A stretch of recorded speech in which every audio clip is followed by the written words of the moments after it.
Stocking my pantry and doing weekly light prep with nutrient-rich staples makes our weeknight dinner routine versatile and so much easier. I upcycle glass jars to store ancient grains, beans, nuts, and seeds. This makes it easy to see what's in the glass without labeling. I love using ancient grains because they have the full amino acid profile and they're a complete source of plant-based protein while being good sources of fiber.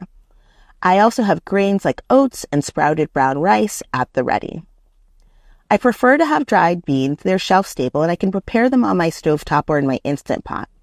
Using minimally processed high-quality ingredients allows me to think about what herbs, seasonings, and vegetables I can add to the preparation process.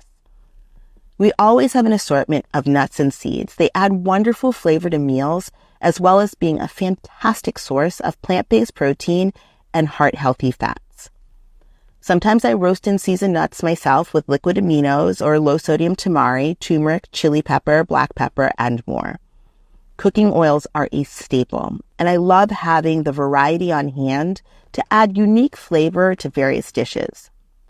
Finally, green powders like spirulina and chlorella are also a favorite, as they're a good plant-based source of protein and contain naturally occurring vitamins, minerals, and amino acids.